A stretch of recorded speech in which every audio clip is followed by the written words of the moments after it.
Welcome back to Tea Break. अस्सलाम वालेकुम, welcome back to tea break. आपका लुकमान सुलेमानी आपके सामने। व्यूवर्स, आप कैसे हैं? ठीक हैं? उम्मीद है इंशाल्लाह ठीक होंगे। व्यूवर्स, आज चूँकि जुम्मे का दिन है तो जैसा कि आपको पता है कि जुम्मे के दिन हम कोई ना कोई इस्लामिक बात आप लोगों से शेयर करते हैं। आज जो हम बात शेयर करने वाले हैं वो ये है कि साफ़ और पाक में क्या फ़र्क है, सफाई और पाकीज़गी में क्या फ़र्क है, सफाई और तहारत में क्या फ़र्क है। चलें, इससे पहले कि हम आपसे ये बात करें, एक छोटी सी तमहीद है, वो आप सुन लीजिए। कोई भी आलिम जो हैं वो किसी जगह पे भी खुतबा स्टार्ट करते हैं जब शुरू में, तो वो बयान करते हैं मुसलमान के ऊपर हकूक़ को। यानी एक मुसलमान मुआशरे में रहने के लिए एक मुसलमान के लिए क्या क्या चीज़ें ज़रूरी हैं, किस तरह से वो अपने भाई के हक़ को याद करेगा। और इसी के बरअक्स जब कोई आलिम एक किताब लिखता है तो वो उसकी ज़ात के ऊपर बात कर रहा होता है, वो सबसे पहले उसकी तहारत के ऊपर बात कर रहा होता है, सबसे पहले उसकी पाकीज़गी के ऊपर बात कर रहा होता है। तो चूँकि हमने ना कोई किताब का मौजू था इधर, ना कोई इधर हमने खताबत में आगाज़ किया था, चूँकि हमने सिर्फ़ अपना एक कमिंग सेशन, रनिंग सेशन, जो कमिंग सेशन इस तरह था कि हमारा जो रनिंग सेशन था ना टी ब्रेक वाला, हमने उसके अंदर एक नया सेशन ऐड किया जो कि इस्लामिक पॉइंट ऑफ व्यू से जुम्मे वाले दिन आपसे बात करनी थी। तो उसको हमने रैंडमली कहीं से भी उठाया।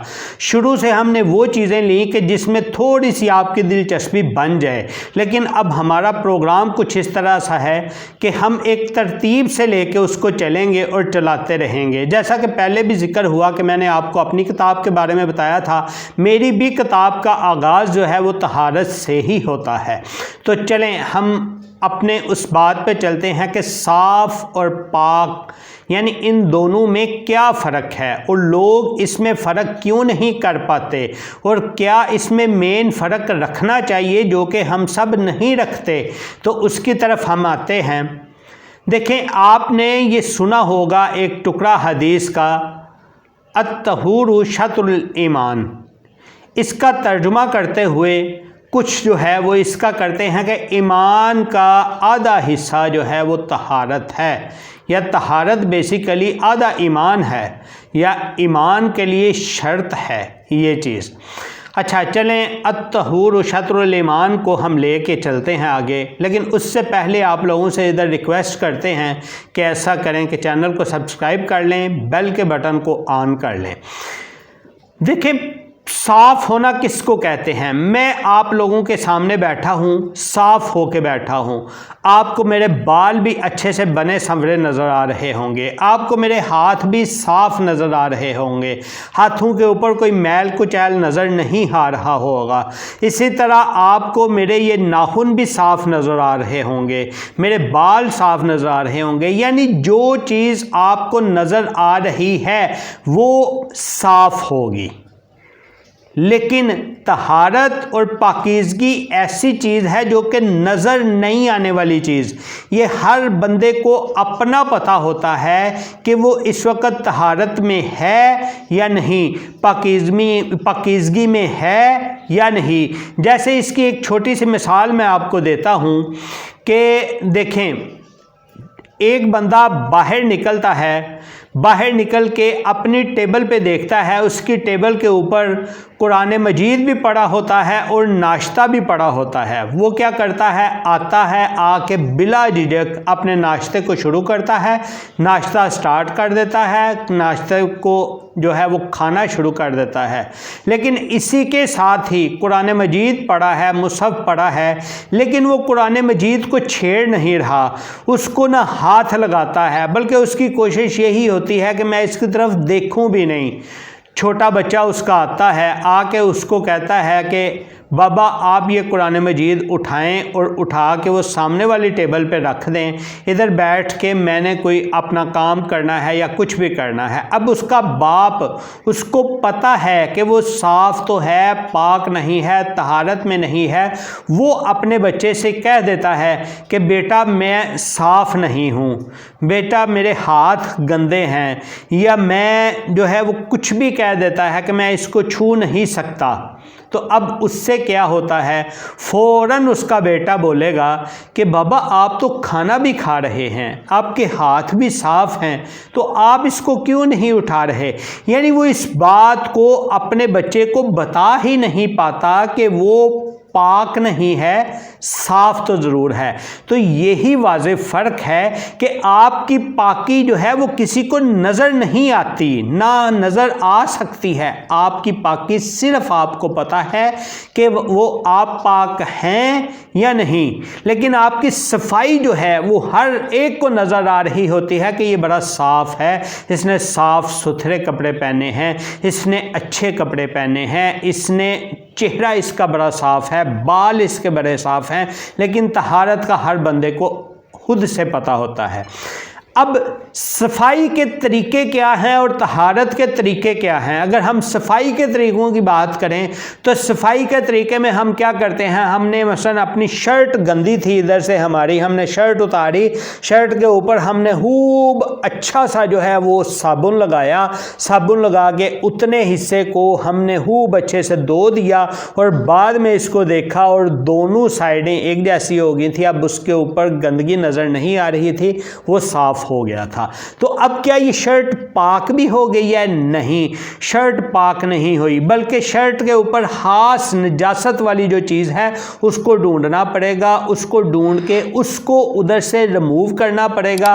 और रिमूव करने के दो तरीके होते हैं आपके पास। एक ये है कि आप उसको साफ पानी से 3 दफ़ा धोएंगे और वो ख़त्म हो जाएगा। दूसरा ये तरीका होता है कि आप अगर पानी मौजूद नहीं है उसको आप नजासत को, गंदगी को खुरच देंगे और खुरच के उतार देंगे। अब वो शर्ट पाक हो गई लेकिन साफ नहीं हुई। क्यों? क्योंकि आपने जो पानी से, साफ पानी से 3 दफ़ा उसको धो दिया, लेकिन वो नजासत जो अपना दाग छोड़ गई है वो दाग अभी तक उधर ही होता है, लेकिन वो तहारत को पहुंच चुकी है, वो पाक हो चुकी है, लेकिन दाग उसका ख़त्म नहीं हुआ, अभी साफ नहीं हुई। आप उसको साफ नहीं कह सकते। इसी तरह जब वो नजासत वाली चीज़ को हमने खुरच दिया था, खुरचने से क्या हुआ था कि वो पाक तो हो गई थी, तहारत तो उसकी आ गई थी, लेकिन अभी साफ नहीं हुई थी। तो इसीलिए सफाई भी ज़रूरी है और पाकीज़गी भी ज़रूरी है, लेकिन सफाई फ़र्ज़ नहीं है, पाकीज़गी फ़र्ज़ है। सफाई जो है वो शर्त नहीं है, वो नफासत है, लेकिन पाकीज़गी शर्त है, तहारत शर्त है ईमान के लिए। ठीक है, तो मुसलमान को पाक और साफ़ दोनों होना चाहिए। ये तो मैंने एक कपड़े की बात की। अगर हम जिस्म की बात करें तो जिस्म को भी पाक करने के 3 तरीके हैं। एक तरीका ये है, बेसिकली तरीके तो 2 ही हैं, एक गुस्ल है और एक तयम्मुम है। एक वज़ू है और वज़ू का तरीका बेसिकली ये है कि उसको आप पहले से तहारत में होते हैं, फिर आप नमाज के हिस्सा, नमाज की शर्त है कि आप वज़ू करके नमाज पढ़ते हैं। इसी तरह कुरान मजीद पढ़ने के लिए आपको एक अखलाकी तौर पे वज़ू इख्तियार करके कुरान मजीद पढ़ना चाहिए। अदरवाइज़ तहारत में तो आप हैं, वैसे भी आप कुरान मजीद को पकड़ सकते हैं और पढ़ सकते हैं, लेकिन अदब का, अखलाक का, इज़्ज़त का तकाज़ा ये है कि आप वज़ू करके कुरान मजीद की तिलावत करें। लेकिन वज़ू जो शर्त है वो सिर्फ़ और सिर्फ नमाज के लिए शर्त है, कुरान मजीद के लिए, बाकी इबादात के लिए शर्त नहीं है। वो नमाज के लिए शर्त है, हाँ तवाफ़ वगैरह के लिए भी है। अच्छा, अब हम बात करते हैं उसकी तहारत इख्तियार करने के। वो 2 तरीके हैं, एक है गुस्ल, दूसरा है तयम्मुम। गुस्ल में फिर अगर आपको पानी मुयस्सर है, अच्छा खासा पानी मुयस्सर है, अब उस पानी से आप क्या करेंगे, जाके पानी को अपने जिस्म पे उंडेला आपने 1 टप, 2 टप, 3 टप, 10 टप, यहाँ तक कि स्विमिंग पूल में भी आपने गोते लगाए, गोते लगा के बाहर निकल आए, आपने दरिया में गोते लगाए, बाहर निकल आए, आप साफ़ हो जाएंगे। तहारत नहीं आएगी, पाकीज़गी नहीं आएगी। पाकीज़गी के लिए, तहारत के लिए शर्त है, और वो शर्त क्या है? गुस्ल करने के लिए तहारत और पाकीज़गी के कुछ फ़राइज़ हैं, और उन फ़राइज़ को अगर हम सुन्नत के मुताबिक अदा करेंगे तो वो इसी के अंदर आ जाएंगे फ़राइज़। वैसे तो 3 फ़र्ज़ जो बयान करते हैं उलमा गुस्ल के, वो क्या बयान करते हैं? कुल्ली का बयान करते हैं, नाक में पानी चढ़ाने का बयान करते हैं, सारे जिस्म के तर करने का बयान करते हैं। लेकिन इसी के साथ साथ अगर आप सुन्नत के मुताबिक गुस्ल करेंगे तो ये भी तीनों फ़र्ज़ उसके अंदर आ जाएंगे। वो सुन्नत के मुताबिक गुस्ल क्या है? आपने ऐसा करना है कि अपनी गुस्ल वाली जगह में दाखिल होने से पहले बिस्मिल्लाह पढ़ लेनी है।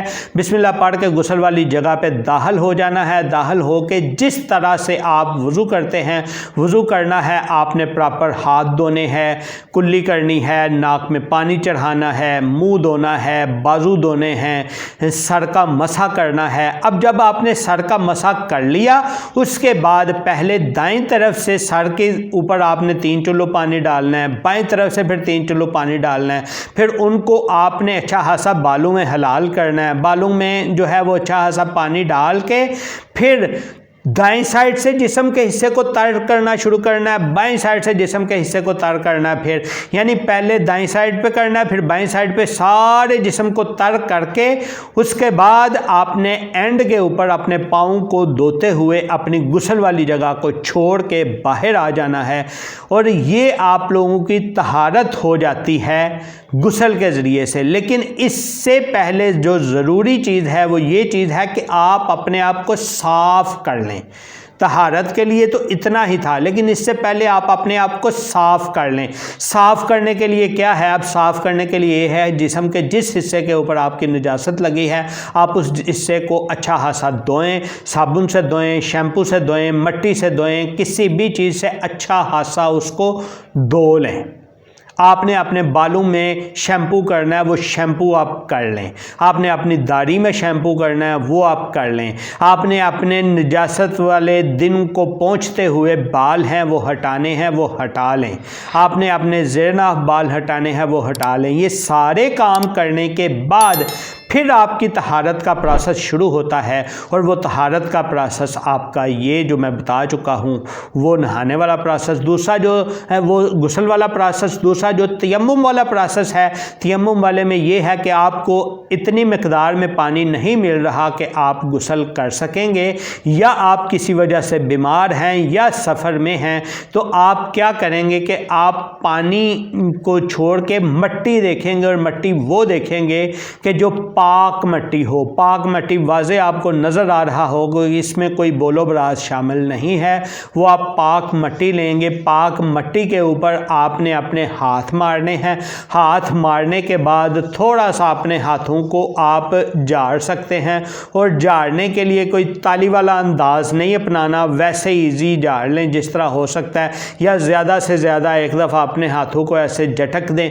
उसके बाद आपने डायरेक्ट अपने उन हाथों को ऐसे अपने चेहरे के ऊपर फेर लेना है। फेरने के बाद उसके बाद अपने हाथों को आपने ऐसे मल लेना है, और ये आपका तयम्मुम हो जाता है, और इससे भी आपको तहारत मिल जाती है, और तहारत हो जाती है। और अपने जहन को आप आज़ाद रख सकते हैं। इसके ऊपर अपने जहन को किसी किस्म का आप अपने शक व शुबे का शिकार ना रखें। फिर उसके बाद आपके कपड़ों को तहारत की ज़रूरत है, तो कपड़ों को पहले बता चुका हूँ कि खुरच दें, पानी नहीं मिल रहा, नजासत को खुरच के आप इबादात की अदायगी कर सकते हैं, और इबादात की अदायगी आप फिर उसके बाद करते रहें। और ये तयम्मुम जो है वो वज़ू को भी किफ़ायत कर जाता है, और गुस्ल को भी किफ़ायत कर जाता है।